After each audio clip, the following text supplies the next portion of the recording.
Number 4. The theme.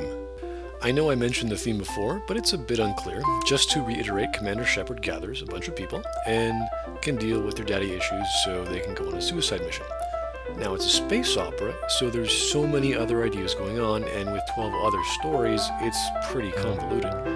Usually a story has a nice, clear feeling of philosophy or outlook that gets expressed and looked at in various ways.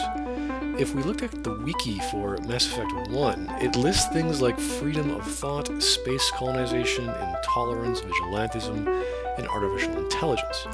You might think another theme is loyalty, but that's just a gameplay mechanic, and the concept of trust isn't really used except in 1 or 2 missions. Unfortunately, these missions are all pretty much let's go on some violent quest together so I'll get bulletproof plot armor for the denouement. As I said before, the thing that does stand out with all of the characters is almost all have daddy issues. These two hate their dads because they were perverts, these two never really had a dad so they try to kill everyone. This one loves her dad, but her dad screwed her over. This one is an Orthodox mom on a 400-year crusade to kill her murdering kid because she wouldn't join a nunnery. These two are too busy killing and stealing things to care. This one sucks at being a dad, so he hates himself and kills anything he doesn't like. This one's parents and their children want to kill every last one of them. And we all know who this guy is trying to be. Another problem I have is everyone that joins the suicide mission is a professional. How much more focus do you need to have? Since all of these characters have seen combat and are thus highly skilled, would knowing that they dealt with their daddy issues change that? I don't understand how experienced soldiers are suddenly not going to do their job properly over having crappy childhoods, knowing full well they have a poor chance of survival. Although due to the major sense of confusion I get from most points in the story, I could say this is pretty much the main feeling I get anyway. So let me ask you this. So after all these side character trials, where in Mass Effect 2 does Shepard grow as a character? Does Shepard even care they're brought back? You did the right thing, Liara. My mission is important. I couldn't do it if you hadn't given me to Cerberus. I never got a chance to say how much I appreciated what the Lazarus Project did for me. Do they personally care about helping people with their daddy issues? Do you want to talk about what happened? Shepard, what do you think I will say? Let's go. Obviously the side characters trust Shepard more, and how does that impact Shepard? You could argue Shepard chooses to like them romantically, but it never really changes them personally.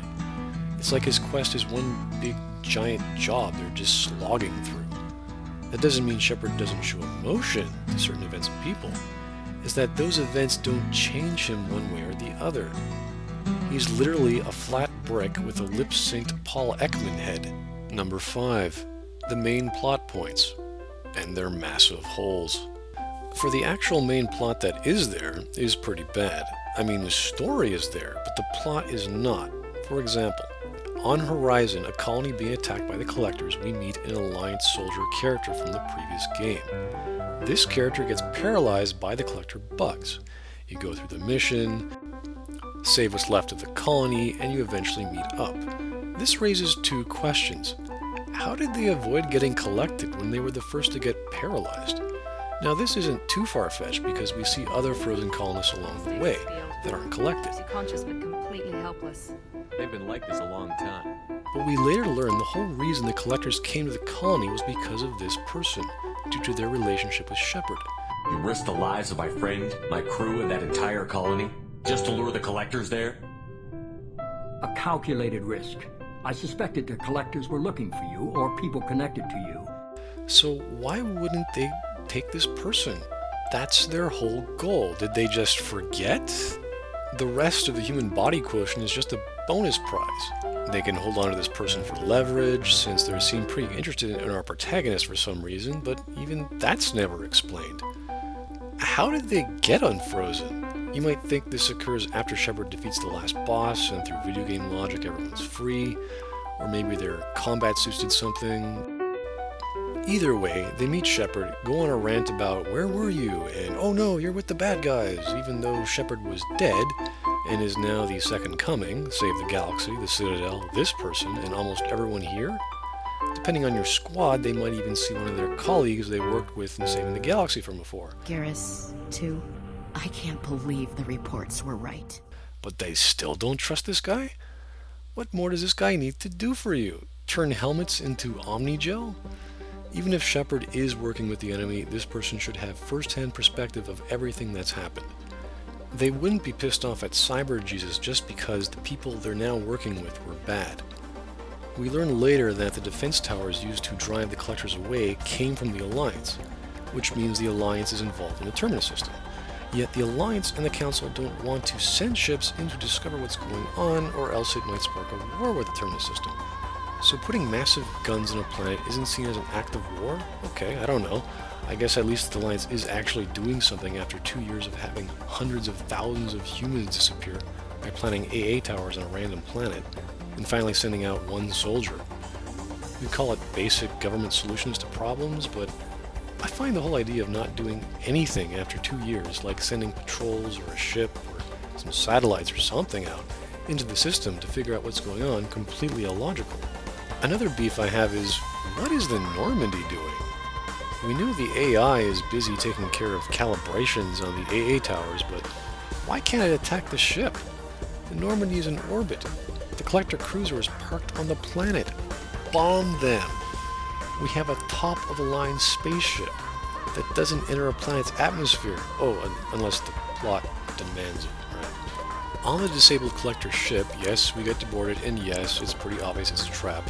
We now have complete proof that the Collectors are real. It would be an excellent time to either start contacting the Alliance or the Council, or just start blowing holes in this thing. Why? Because that's the point. Stop the bad guys. This is their ship. This is all we know of them. They're right there. Although I can understand boarding it, knowing full well it's an obvious trap, and maybe planting bombs along the way to ensure this thing goes bye-bye while we're retreating, because we need to get some intel on our enemies. Because again, that's the point. But that never happens, and Shepard gets caught. This was a trap. And in the process, we find out our boss set us up. So, if we didn't have enough reasons already to ditch this Machiavellian bartender guy, now we knew he deliberately put us in harm's way because he thought we'd be okay? So he's willing to put the most important project into arm's reach of complete failure just because? I mean, this is the same guy who wants us to go on a suicide mission. But if you keep taking more risks like this, there won't be anyone left. Couldn't you have told anyone it was a trap? Again, it's obvious, but Shepard's a brick. How would telling Mr. Drywall have tipped off our alien opponents?